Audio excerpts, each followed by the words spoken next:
Hello दोस्तों, मैं हूं मीर और आज मैं एक्सप्लेन करूंगा 2010 में आई एक बहुत ही जबरदस्त मूवी द लास्ट 3 डेज को। इस मूवी की रेटिंग की बात की जाए तो इसे बहुत ही पॉजिटिव रिस्पांस मिला था। जैसे इस मूवी को IMDb पर मिले हैं 7.4 स्टार आउट ऑफ 10, रॉटन टमाटो पर 51% fresh with 66% audience score, Metacritic पर इसे मिले हैं 52 आउट ऑफ 100 और इसे 89% गूगल यूजर्स ने लाइक किया है। लेकिन आगे बढ़ने से पहले पिछली बार जो मैंने आपको मेरी हेल्प करने के लिए कहा था तो उसके पेमेंट गेटवे में कुछ प्रॉब्लम्स हो गई थी जो अभी तक सॉल्व नहीं हुई है। अगर आप ये वीडियो 2-3 दिन बाद देख रहे हैं तो वो प्रॉब्लम सॉल्व हो चुकी होगी और पेमेंट का लिंक डिस्क्रिप्शन में आ चुका होगा और मैंने उसमें हर पेमेंट के लिए ऑप्शन रख दिया है। अब जो चाहे मेरी हेल्प कर सकता है। So without wasting much time चलते हैं सीधा वीडियो की तरफ।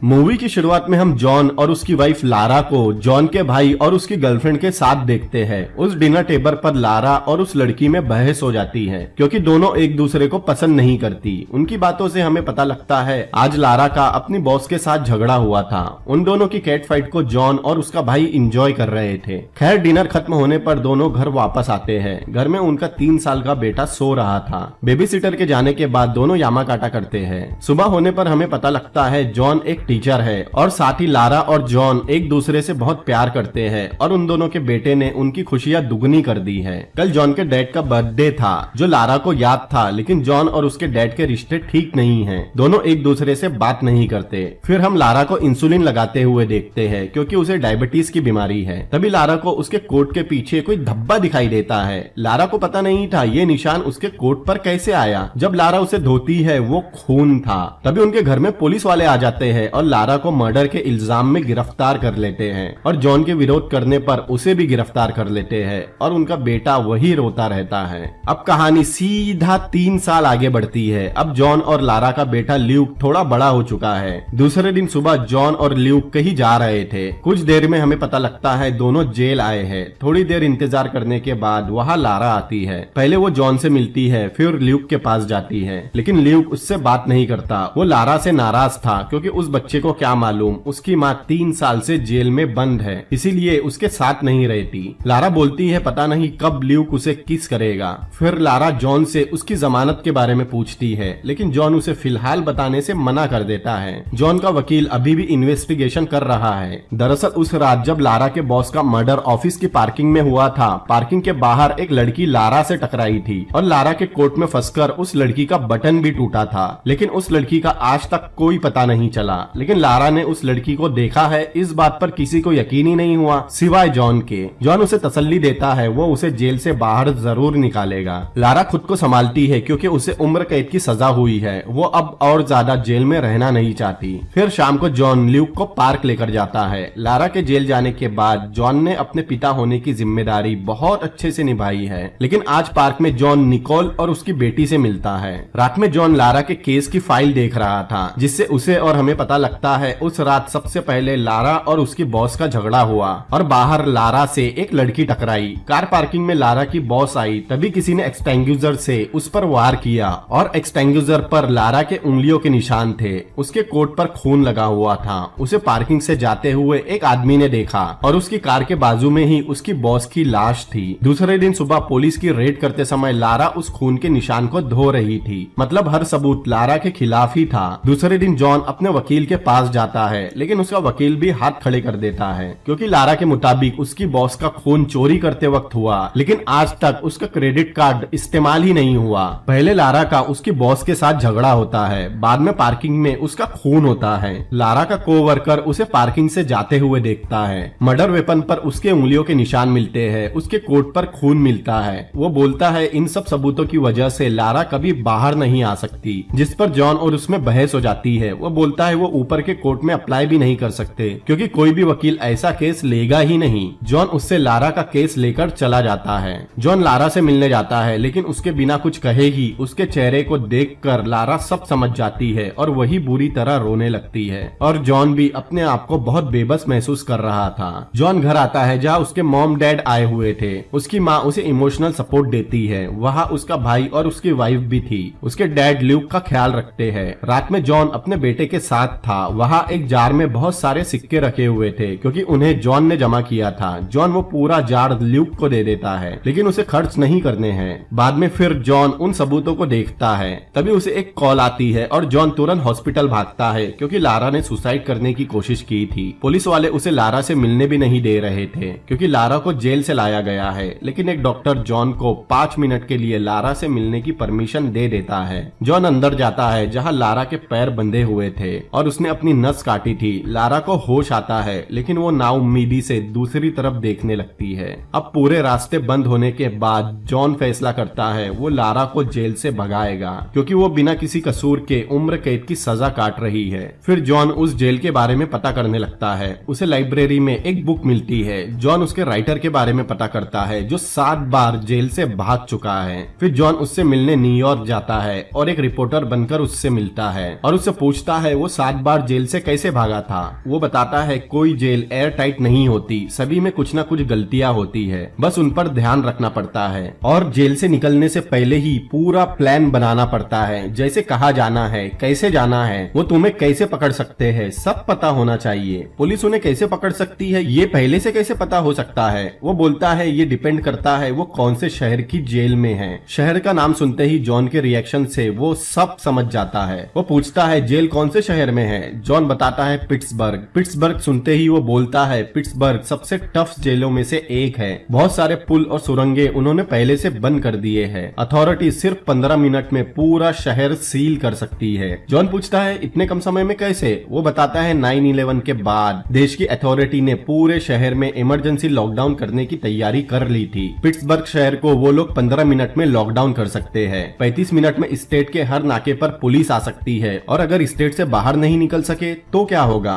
क्योंकि 35 मिनट बहुत कम है, तो सीधा सरेंडर, क्योंकि मुजरिम के साथ जो भी होगा पुलिस सभी को गोली मार देगी। वो आगे बताता है बस और रेलवे स्टेशन के पास भी मत जाना, लोकल एयरपोर्ट छोड़कर दूसरे स्टेट से निकलना होगा। तीसरी सबसे जरूरी चीज आइडेंटिटी, जैसे पासपोर्ट, ड्राइविंग लाइसेंस और सोशल सिक्योरिटी नंबर, क्योंकि अगर कार रेंट पर लेनी पड़े तो सोशल सिक्योरिटी नंबर वेरीफाई होता है, इसीलिए सभी डॉक्यूमेंट असली मतलब किसी और के नाम होना चाहिए। कार कैश में ही रेंट पर लेनी होगी। दूसरी सबसे जरूरी बात डेस्टिनेशन, किसी ऐसी जगह जाना होगा जहां अमेरिका के टूरिस्ट सबसे कम जाते हो, जैसे यमन। और पहली सबसे जरूरी चीज पैसा, क्योंकि आजकल सब कुछ बहुत महंगा है। जॉन पूछता है कितना पैसा। वो बताता है इतना कि 5-6 साल आराम से निकल जाए, क्योंकि दूसरे देश में आपका पैसा ही आपका सब कुछ होता है। लेकिन ये सब करने से पहले तुम्हें खुद से पूछना पड़ेगा क्या ये सब तुम कर सकते हो या नहीं, क्योंकि हो सकता है तुम्हें किसी को मारना पड़े, हो सकता है अपने बच्चे को छोड़ना पड़े, तुम अपने पेरेंट्स को शायद दोबारा ना देख पाओ। ऐसी बहुत सी चीजें करनी पड़ सकती है जिनके बारे में सोचा तक ना हो, और नहीं कर पाओ तो शुरू भी मत करना, क्योंकि किसी की जान जा सकती है। फिर वो जॉन के पूरे पैसे लेकर उसे गुड लक बोलकर चला जाता है। जॉन अपने घर की दीवार पर शहर और स्टेट का मैप लगाता है। शहर से 15 मिनट में कितनी दूर जा सकते हैं इसकी मार्किंग करता है। फिर 35 मिनट की दूरी मार्किंग करता है। शहर और स्टेट से बाहर जाने वाली सभी हाईवेज पर मार्किंग करता है। दूसरे स्टेट के एयरपोर्ट को मार्किंग करता है। उसके बाद आइडेंटिटीज का इंतजाम करना होगा। डेस्टिनेशन के लिए ब्राजील के आसपास की जगह चुनता है। और सबसे जरूरी चीज पैसा। जॉन अपना घर 30,000 में बेचने निकालता है और सेविंग वगैरह मिलाकर उसके पास पैसे ही सबसे कम थे।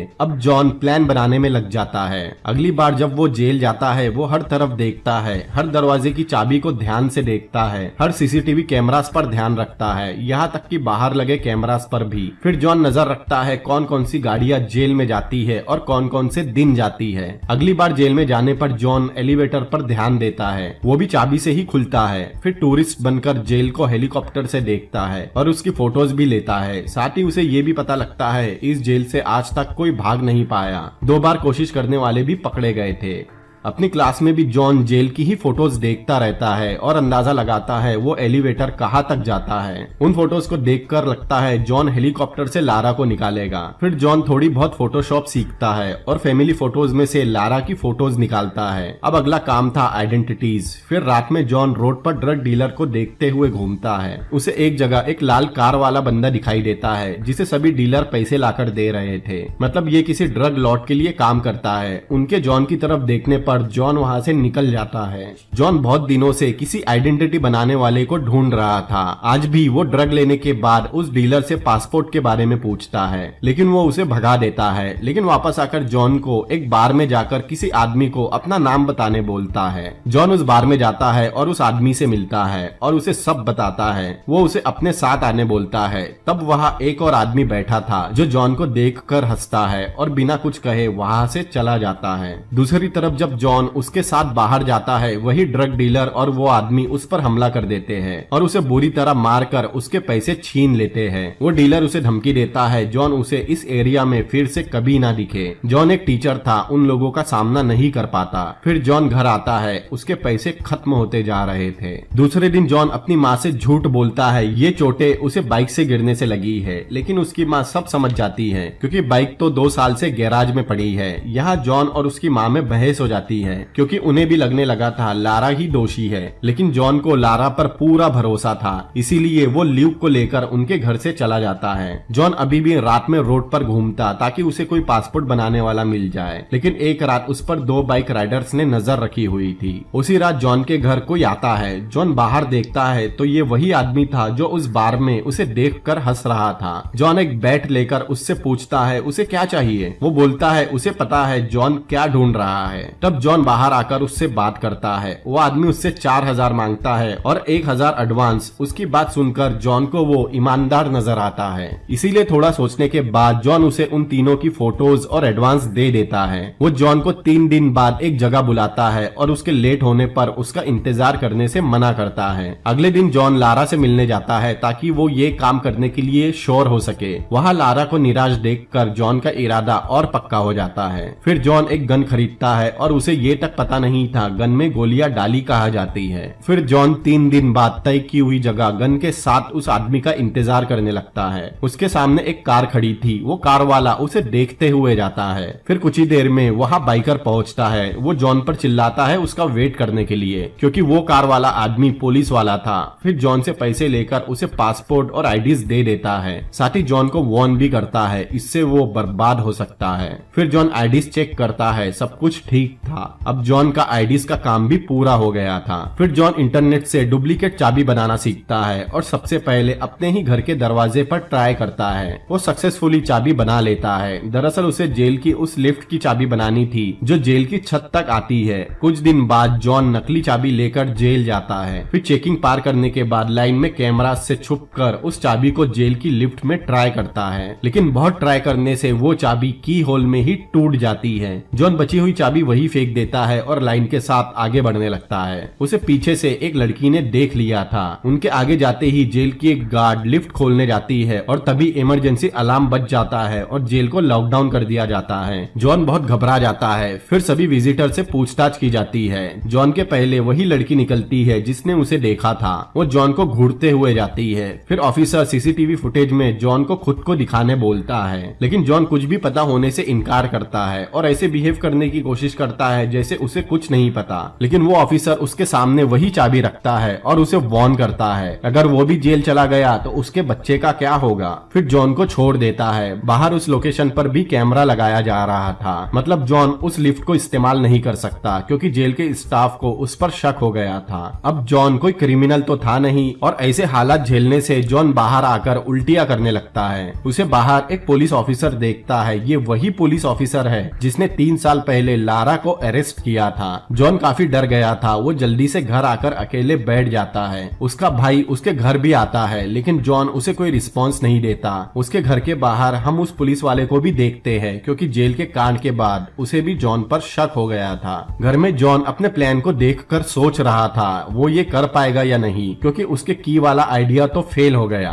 वही वो ऑफिसर अभी भी उसके घर के सामने ही था। उसे पता लगता है जॉन ने अपना घर बेचने निकाल दिया है। शाम को पार्क में ल्यूक की उस लड़की के साथ दोस्ती हो गई थी। उसकी माँ निकोल जॉन को अपनी बेटी के बर्थडे पार्टी का इनविटेशन कार्ड देती है। उसे देखकर साफ समझ में आ रहा था वो जॉन को पसंद करती है। वो एक सिंगल मदर है और ये जानने के बाद कि जॉन की वाइफ लारा अभी जेल में उम्र कैद की सजा काट रही है, उसे लगता है जॉन और वो साथ आ सकते हैं और इसमें कोई गलत बात भी नहीं। अगले दिन जॉन ने एक हेल्थ लैब की वैन पर नजर रखी हुई थी। फिर वो घर आकर नया प्लान बनाता है और चाबी की जगह उस वैन को चुनता है जो हमें आगे पता चलेगा। जॉन फिर उस वैन का पीछा करता है और उस वैन के पिकअप पॉइंट्स नोटिस करता है। दरअसल वो वैन जेल के कैदियों की रोज की ब्लड सैंपल लेकर जाती थी, फिर कुछ और जगह के सैंपल कलेक्ट करते हुए सभी को लैब में लेकर जाती थी, फिर उनकी रिपोर्ट्स जेल में लाकर देती थी। उस वैन में एक ही आदमी रहता था जो रिपोर्ट पिकअप एंड ड्रॉप करता है। जॉन उसके जेल के बाद वाले स्टॉप पर टाइमर लगाता है कि वो कितने देर में बाहर आता है। फिर जॉन यूट्यूब पर कार को खोलने के वीडियोस देखता है। फिर अगले ही दिन जेल से आने के बाद मौका मिलते ही उस वैन में घुस जाता है और वहाँ लारा की रिपोर्ट देखने लगता है, क्योंकि लारा को डायबिटीज थी। उस रिपोर्ट के मिलते ही जॉन उसकी फोटो खींच लेता है। इसी समय वो ड्राइवर भी बाहर आ गया था, लेकिन जॉन वैन से सही समय पर निकल जाता है। फिर जॉन घर में उस रिपोर्ट की डुप्लीकेट कॉपी बनाता है। अगले दिन लारा से मिलने पर उसे एक बुरी खबर मिलती है कि अगले 3 दिन में लारा को दूसरी जेल में शिफ्ट किया जाएगा। इसका मतलब अपने प्लान को एग्जीक्यूट करने जॉन के पास सिर्फ 3 दिन बचे हैं और उसका आखिरी और सबसे जरूरी काम मतलब ढेर सारा पैसा बचा हुआ है। जॉन अपना घर बेचना चाहता था, लेकिन अभी कोई बायर भी नहीं मिल रहा जो 3 दिन में उसका घर खरीद सके। अब जॉन को बहुत सारा पैसा चाहिए था, इसीलिए उसके पास एक ही रास्ता बचता है। दूसरे दिन जॉन अपने बेटे को अपने पेरेंट्स के घर छोड़ता है। जॉन के डैड और वो आपस में बात नहीं करते थे, लेकिन उन्हें ये तो समझ में आ गया था जॉन कुछ कर रहा है। फिर जॉन एक बैंक के सामने आता है, फिर कैप पहनकर और गन लेकर कार का लॉक खोलता है, लेकिन तभी उसे बैंक से सिक्योरिटी गार्ड आते हुए दिखाई देता है और बहुत सोचने के बाद जॉन वहाँ से चला जाता है और उसे एहसास होता है वो अभी क्या करने वाला था। फिर जॉन लारा से मिलने जाता है, लेकिन उन दोनों में बहस हो जाती है। जॉन ने कभी लारा से पूछा तक नहीं था कि उसने खून किया या नहीं। जॉन को पता था लारा ने मर्डर नहीं किया, लेकिन लारा बोलती है उसी ने अपनी बॉस का खून किया था और वहाँ से चली जाती है। जॉन एकदम शॉक में था, लेकिन तभी उसे समझ में आता है और वो फिर से लारा से बात करने जाता है। दरअसल लारा झूठ बोल रही थी कि उसी ने मर्डर किया है, ताकि जॉन उसे बाहर निकालने की कोशिशें बंद करके अपनी जिंदगी में आगे बढ़ सके। लारा को देखकर भी समझ में आ रहा था जॉन बिल्कुल सही है। अब जॉन को किसी भी हालत में लारा को बाहर निकालना था, लेकिन उसे पैसा चाहिए, बहुत सारा पैसा। उसी रात जॉन गन लेकर घर से निकलता है और सभी ड्रग डीलर्स पर नजर रखता है। कुछ ही देर बाद उसे वही लाल कार दिखाई देती है जो उसने पहले भी देखी थी। रोड के सभी छोटे मोटे ड्रग बेचने वाले उसे ही पैसा दे रहे थे। जॉन उसका पीछा करने लगता है, वो सभी से कलेक्शन करता है और बहुत दूर जाता है। जॉन अभी भी उसका पीछा कर रहा था। पहले वो एक घर में जाता है और परमिशन मिलने के बाद कार से पैसा लेकर वापस आता है, लेकिन जॉन वही छुपा हुआ था। जैसे ही दरवाजा खुलता है जॉन उस आदमी को मार कर गन पॉइंट पर अंदर घुस जाता है। जॉन गन पॉइंट पर एक आदमी और उसके कुत्ते को बेसमेंट में बंद करवा देता है, फिर उनसे उनके पैसे मांगता है। वो उसे पैसे देते हैं, लेकिन जॉन उनके पूरे पैसे मांगता है। लेकिन वो आदमी जॉन को धमकी देने लगता है कि वो उसे ढूंढकर मार देगा, लेकिन जॉन उसके हाथ में गोली मारता है। लेकिन फिर भी वो बताने तैयार ही नहीं था कि पैसे कहाँ रखे हैं। तभी जॉन दारू की बोतल से उसके घर में आग लगा देता है और उसे जिंदा जलाने की धमकी देता है, क्योंकि इसी घर के बेसमेंट में ड्रग बनाने की लैब है। वो आदमी फौरन ऊपर भागता है। जॉन भी उसे जाने देता है, क्योंकि ऊपर उसके बच्चे हैं। जॉन दूसरे आदमी को ढाल बनाकर ऊपर आता है, तभी वो अंदर से उसे शूट करता है जो उसी के आदमी को लगती है। जॉन छुप के वही बैठ जाता है और जैसे ही वो बाहर आता है जॉन उसे सीधा शूट कर देता है, जिससे वो वही मर जाता है।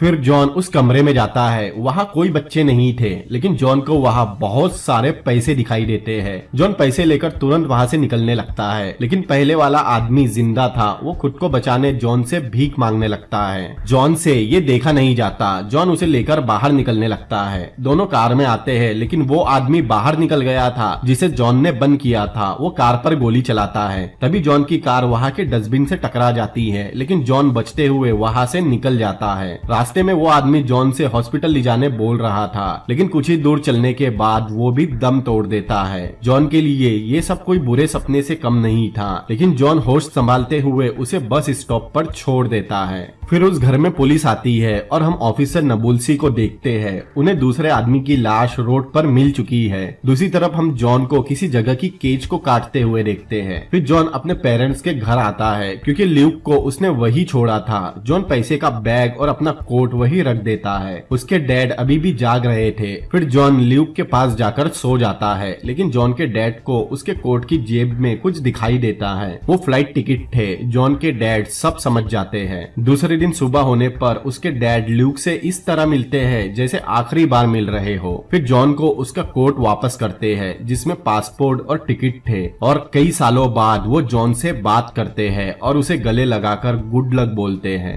फिर जॉन अपने माँ बाप को आखिरी बार देखता है, फिर चला जाता है। फिर जॉन एक कार रेंट पर लेता है। अभी भी सुबह हो ही रही थी। दूसरी तरफ ऑफिसर को उस डस्टबिन के पास जॉन के कार के टूटे हुए लाइट का टुकड़ा मिलता है। जॉन और ल्यूक घर जाकर पैकिंग करने लगते हैं। ल्यूक अपनी जेब में वही कॉइन्स रख लेता है। जॉन पूरे पैसे और कपड़े एडजस्ट करता है और अपने हाथ में डिजिटल वॉच पहनता है और 15 मिनट और 35 मिनट का टाइमर अपने हाथ पर लिखता है। फिर दीवार पर लगे अपने प्लान को फाड़कर 3 प्लास्टिक बैग में भरता है। उनमें से एक बैग को अपने घर के बाहर के डस्टबिन में फेंकता है और बचे 2 बैग को घर से दूर जाकर पब्लिक डस्टबिन में फेंकता है। फिर वहाँ से लैब आता है और वहाँ के पूरे कम्युनिकेशन वायर्स काट देता है। फिर उस वैन का पीछा करने लगता है। वैन अपने डेली रूटीन के मुताबिक जेल से पहले कहीं और रिपोर्ट डिलीवर करने रुकती है। ड्राइवर के अंदर जाते ही जॉन अपने बेटे को गाड़ी में ही रुकने बोलकर उस वैन में जाता है और लारा की रिपोर्ट बदल देता है। इतनी देर में ड्राइवर भी बाहर आ गया था, लेकिन जॉन इस बार भी सही समय पर निकल जाता है। फिर ल्यूक को लेकर वहाँ से चला जाता है। दूसरी तरफ पुलिस को उस लाइट के टुकड़े से कार के मॉडल का पता चल गया था। वो एक डिसेंट कार थी जो शरीफ लोगों के पास होती है, जैसे हमारे यहाँ स्विफ्ट। वो कार शहर में हजारों तादाद में थी, लेकिन सिर्फ 2 क्रिमिनल्स के पास थी। नेबुल्सी दोनों क्रिमिनल के बारे में पता लगाने बोलता है। दूसरी तरफ जॉन ल्यूक को लेकर निकोल के पास आता है क्योंकि आज उसकी बेटी की बर्थडे पार्टी है, लेकिन वो जल्दी ही आ गए। निकोल जॉन को मदद करने बोलती है, लेकिन जॉन बहाना बनाकर जाने लगता है। लेकिन जाने से पहले निकोल से बोलता है अगर उसे लेट हो जाए तो ल्यूक के जेब में उसके दादा दादी का नंबर और एड्रेस है। निकोल को कुछ समझ नहीं आता, लेकिन हम ऑडियंस को सब समझ में आ रहा था। दूसरी तरफ पुलिस को पता लगता है जिन 2 क्रिमिनल्स के पास वो गाड़ी है उनमें से एक तो अपाहिज हो चुका है, लेकिन दूसरी मतलब लारा जेल में बंद है।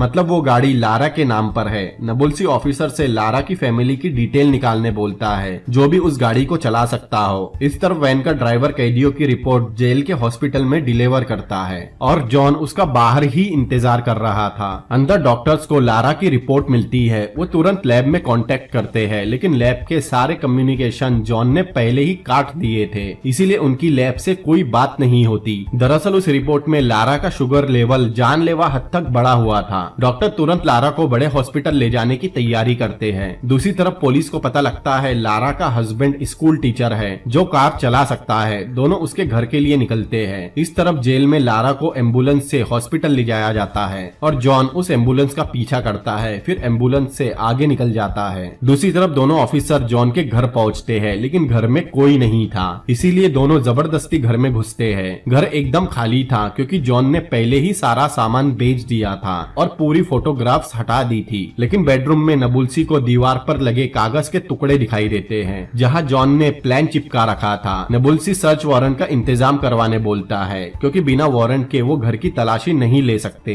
ल्यूक के रूम की दीवार पर कुछ बना हुआ दिखाई देता है जो ल्यूक ने जॉन को देखते हुए बनाया था। वहाँ उसे वो कॉइन भी मिलते हैं जिन्हें ल्यूक ने गिरा दिए थे। तभी उन्हें पता लगता है लारा को हॉस्पिटल शिफ्ट किया जा रहा है। नबुल्सी तुरंत पुलिस फोर्स को हॉस्पिटल भिजवाने बोलता है और खुद भी हॉस्पिटल के लिए निकलता है, लेकिन लारा की एम्बुलेंस हॉस्पिटल पहुंच गई थी। उसे वार्ड में शिफ्ट किया जाता है। एक गार्ड कंफर्म करता है सब कुछ ठीक है, लेकिन तभी जॉन डॉक्टर के कोर्ट में वहां आता है और गन पॉइंट पर गार्ड की बंदूक और फोन छीन लेता है और वहां की एक नर्स के जरिए दोनों को वही बांध देता है। लारा उसे ऐसा करने से मना कर रही थी और उसके साथ जाने से भी मना कर देती है, लेकिन जॉन उसे इमोशनल ब्लैकमेल करता है क्योंकि ये सब करने के बाद वो दोनों ही जेल चले जाएंगे। फिर ल्यूक का ध्यान कौन रखेगा, इसीलिए लारा मान जाती है और जॉन के दिए कपड़े पहनती है। जॉन अपनी घड़ी में स्टॉप वॉच लगाता है। तभी वहाँ जेल की डॉक्टर पहुँचती है और हॉस्पिटल में कुछ ही पुलिस वाले पहुँचे थे। हॉस्पिटल में दोनों डॉक्टर की ड्रेस में निकलते हैं, लेकिन एक नर्स उन्हें देख लेती है और सिक्योरिटी को बुलाने भागती है। उसे सुनते ही दोनों लिफ्ट में जाते हैं। हॉस्पिटल में नबुल्सी पहुंचता है और जॉन और लारा लिफ्ट में थे और इत्तेफाक से वो लिफ्ट नबुल्सी के सामने खुलती है। जॉन ने उन्हें गन पॉइंट पर रोक रखा था। नबुल्सी उसे समझाने की कोशिश करता है, लेकिन लिफ्ट का दरवाजा बंद हो जाता है। नबुल्सी सीढ़ियों से ऊपर भागता है क्योंकि लिफ्ट ऊपर जा रही थी।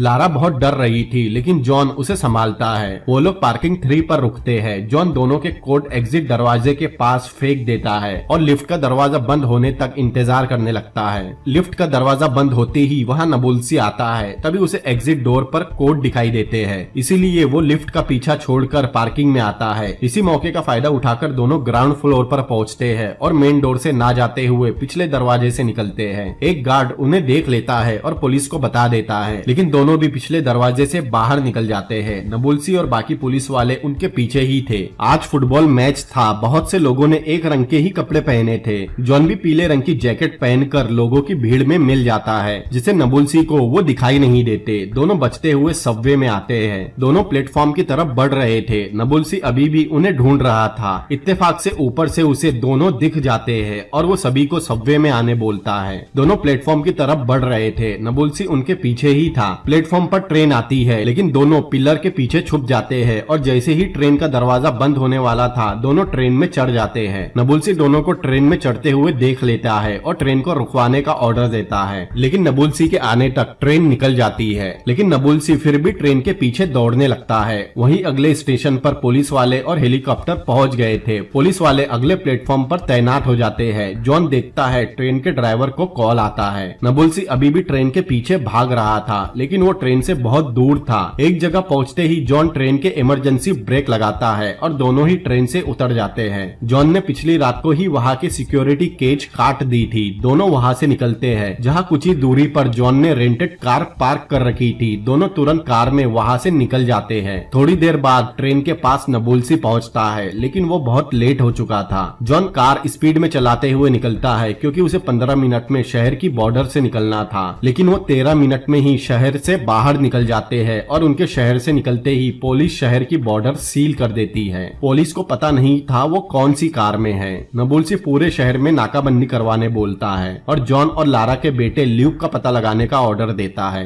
कार में लारा बोलती है जॉन ने उसे बताया क्यों नहीं, लेकिन जाहिर सी बात थी, लारा उसे रोक लेती। जॉन ने उसके इंसुलिन के साथ बाकी जरूरत की चीजें भी गाड़ी में ही रख ली थी। दूसरी तरफ उस ऑफिसर को जॉन के बारे में पता लगता है जिसने लारा को अरेस्ट किया था। फिर जॉन निकोल के घर आता है ल्यूक को लेने के लिए। निकोल मेन सिटी से बाहर कंट्री साइड में रहती थी, लेकिन जॉन को यहाँ एक शॉक लगता है जिस पर उसने ध्यान नहीं दिया। निकोल बच्चों को लेकर जू गई थी। ये जू पार्टी थी। जॉन और लारा तुरंत जू के लिए निकलते हैं। उन्हें 35 मिनट में स्टेट से बाहर निकलना था। दूसरी तरफ पुलिस फोर्स जॉन के घर पहुंचती है। घर की तलाशी लेने पर उन्हें डस्टबिन में जॉन के प्लान के टुकड़े मिलते हैं। जॉन जू की तरफ जा रहा था, तभी उनके पीछे एक पुलिस की कार लगती है, लेकिन लकीली वो उनके आगे वाली कार को ओवर स्पीड के लिए रोकती है। अभी स्टेट से बाहर जाने सिर्फ 12 मिनट बचे थे। सामने जू था और स्टेट की सरहद। बहुत सोचने के बाद जॉन हाईवे की तरफ मुड़ जाता है। लारा उस पर चिल्लाने लगती है। जॉन बोलता है निकोल उसके डैड को कॉल कर देगी और वो किसी तरह बाद में ल्यूक को उनके पास ले आएगा। लारा इसके लिए तैयार नहीं थी, लेकिन जॉन के हिसाब से उनके पास और कोई रास्ता नहीं। लेकिन लारा अपने बेटे को लिए बिना जाना नहीं चाहती थी, इसीलिए वो कार से कूद जाती है, लेकिन जॉन उसे पकड़ लेता है और कार घूमने लगती है और ट्रक से उसकी टक्कर होते होते बचती है। लेकिन जॉन बड़ी मुश्किल से सही समय पर गाड़ी कंट्रोल कर लेता है। दोनों बाहर बैठ जाते हैं। जॉन समझ गया था लारा अपने बेटे के बिना कहीं नहीं जाएगी। अब 35 मिनट भी हो चुके थे, मतलब स्टेट की बॉर्डर पर भी नाकाबंदी लग चुकी होगी। इसीलिए जॉन जू की तरफ जाता है। पुलिस को पता नहीं था ल्यूक कहाँ है। जॉन जू पहुंचता है और ल्यूक को ढूंढने लगता है। लारा बाहर ही वेट कर रही थी। जॉन ल्यूक को ढूंढ लेता है और निकोल का शुक्रिया करता है। फिर बाहर ल्यूक को लेकर आता है। लारा बहुत दिनों बाद अपने बेटे से मिलती है, लेकिन ल्यूक अभी भी उससे कुछ नहीं बोलता। दोनों कार में बैठ जाते हैं। तभी बाहर निकोल आती है और जॉन, लारा और ल्यूक को साथ में देखती है और उसके पूरे अरमान टूट जाते हैं। फिर जॉन हाईवे पर आता है। अब 35 मिनट की जगह 1 घंटा हो चुका था। रेडियो से जॉन को पता लगता है स्टेट की बॉर्डर पर भी नाकाबंदी लग चुकी है और सभी गाड़ियों की चेकिंग की जा रही है। लारा को समझ नहीं आता वो आगे क्या करे, लेकिन जॉन शहर की तरफ मुड़ जाता है। दूसरी तरफ पुलिस स्टेशन में जॉन के डस्टबिन में मिला प्लास्टिक बैग लाया जाता है। उसे वो ऑफिसर भी देखता है। इस तरफ जॉन रेलवे स्टेशन पहुंचता है। वहाँ पुलिस वाले और बहुत भीड़ लगी हुई थी, क्योंकि सभी ट्रेन बंद कर दी गई थी। जॉन भीड़ में जाकर एक बूढ़े कपल से बात करता है। पुलिस स्टेशन में नबुल्सी को मेयर से डांट पड़ रही थी, क्योंकि उसने सभी गाड़ियों को रोकने का ऑर्डर दिया था। इसीलिए बाद में नबुल्सी उन्हीं गाड़ियों को रोकने का ऑर्डर देता है जिसमें एक कपल और 6 साल का बच्चा हो। इस तरफ जॉन हाईवे पर बढ़ रहा था और वो नाकाबंदी तक पहुंचता है। सामने ही पुलिस वाले थे, लेकिन पुलिस वाले उन्हें नहीं रोकते और कैमरा के जूम आउट होने पर हमें पता लगता है जॉन ने उस बूढ़े कपल को लिफ्ट दे दी दी थी और पुलिस वाले उन्हीं गाड़ियों को रोक रहे थे जिसमें एक कपल और 6 साल का बच्चा हो। और इस तरह टाइम खत्म होने के बाद भी वो लोग स्टेट से बाहर निकल जाते हैं और जॉन चैन की सांस लेता है। पुलिस वाले जॉन के प्लान को रीअसेंबल करते हैं, लेकिन उसमें डेस्टिनेशन नहीं थी। नबुल्सी इतना तो समझ गया था कि वो लोग स्टेट से बाहर निकल चुके हैं, इसीलिए नबुल्सी स्टेट के चारों तरफ 300 किलोमीटर के दायरे में आने वाले सभी ट्रेन स्टेशन, बस स्टेशन और एयरपोर्ट पर जॉन और लारा की फोटो भिजवाने का ऑर्डर देता है। दूसरी तरफ जॉन अपनी गन डस्टबिन में फेंक देता है और उस कपल को ड्रॉप कर देता है। फिर तीनों एयरपोर्ट आते हैं और अपनी बोर्डिंग पास लेते हैं। उनके बैग की चेकिंग होती है, लेकिन जब उनकी चेकिंग होती है ल्यूक के समय सायरन बज जाता है। दरअसल ल्यूक के जेब में वही कॉइन्स थे जो उसने सुबह ही अपने जेब में रख लिए थे। दूसरी तरफ पुलिस जॉन के माँ बाप और उसके भाई से पूछताछ कर रही थी, लेकिन उन्हें कहाँ कुछ पता था। लेकिन उसके डैड को जरूर पता था, लेकिन वो बोलते हैं जॉन और वो आपस में बात ही नहीं करते थे। पुलिस को उनसे भी कोई सुराग नहीं मिलता। दूसरी तरफ एयरपोर्ट पर इमिग्रेशन के समय जॉन थोड़ा नर्वस था, क्योंकि गार्ड वांटेड लोगों की फोटोज को पैसेंजर से मैच कर रहे थे। इसीलिए इस बार लारा पहले जाने बोलती है। लारा ऑफिसर के सामने जाती है और पूरे कॉन्फिडेंस से बात करती है। वो ऑफिसर वांटेड लोगों से उनके चेहरे चेक करने लगता है, लेकिन लारा उसका ध्यान भटकाती है। उसके साथ ल्यूक जैसे छोटे बच्चे को देख वो उन्हें आगे भेज देता है और वांटेड लोगों में उनका मैच भी नहीं मिलता। तभी उसकी शिफ्ट चेंज होती है और वहाँ दूसरा गार्ड बैठता है। तब तक तीनों प्लेन के लिए बोर्डिंग कर लेते हैं और जैसे ही दूसरा गार्ड वहाँ बैठता है लारा और जॉन की फोटोज अपडेट होती है,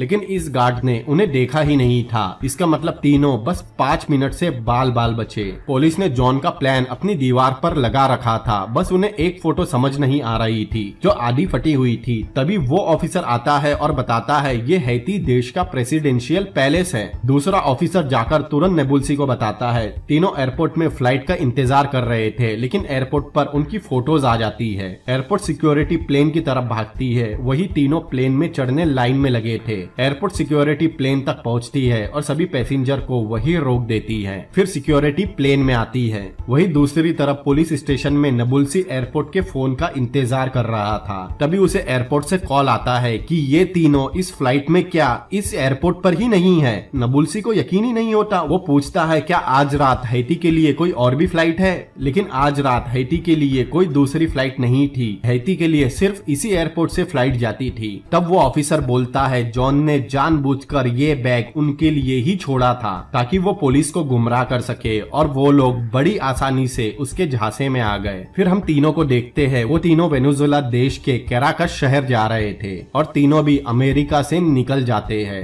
दूसरी तरफ पुलिस स्टेशन में नबुल्सी को यकीन ही नहीं होता इतना ब्रिलियंट प्लान जॉन जैसा स्कूल टीचर बना सकता है। जॉन के डैड वर्ल्ड मैप में वेनेजुएला का मैप देखते हैं, क्योंकि उन्हें पहले से पता था। उन्होंने जॉन के टिकट जो देखे थे वो भी मुस्कुराते हैं कि जॉन पुलिस के नाक के नीचे से अपनी बीवी और बच्चे को अमेरिका से भगा ले गया। फिर हम कैराकस शहर देखते हैं। तीनों बहुत खुश थे।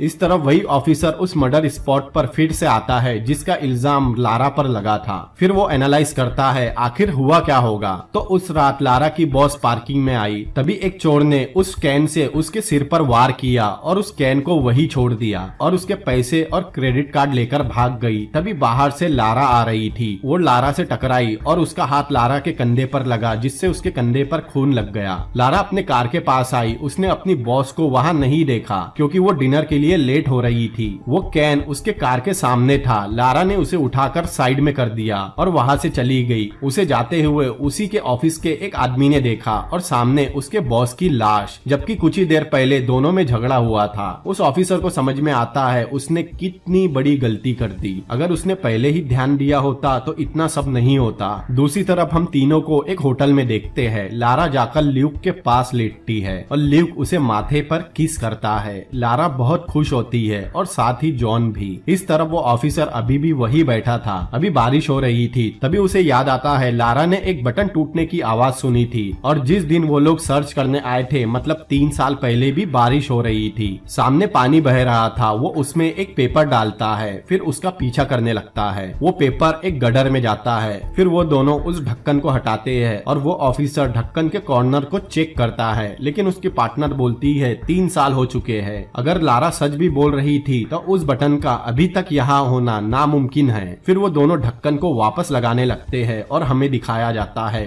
वो बटन अभी तक वही था, लेकिन ढक्कन को निकालने से वो बह गया। इसका मतलब पुलिस ने पहले ही अपना काम ठीक से किया होता तो इन सब की नौबत नहीं आती और एक आम इंसान उन्हें शर्मिंदा नहीं करता। और जॉन के अपने बीवी बच्चे को देखते हुए ये मूवी यही एंड होती है। तो दोस्तों, कैसी लगी आपको मूवी और मेरा एक्सप्लेनेशन मुझे कमेंट करके जरूर बताएं। और अगर आप कुछ दिन बाद ये वीडियो देख रहे हैं तो डिस्क्रिप्शन में जाकर मेरी हेल्प कर सकते हैं और मैंने उसमें हर तरह के पेमेंट ऑप्शन एनेबल कर दिए हैं। तो मिलते हैं अगली बार किसी और अमेजिंग मूवी के एक्सप्लेनेशन में। Peace out.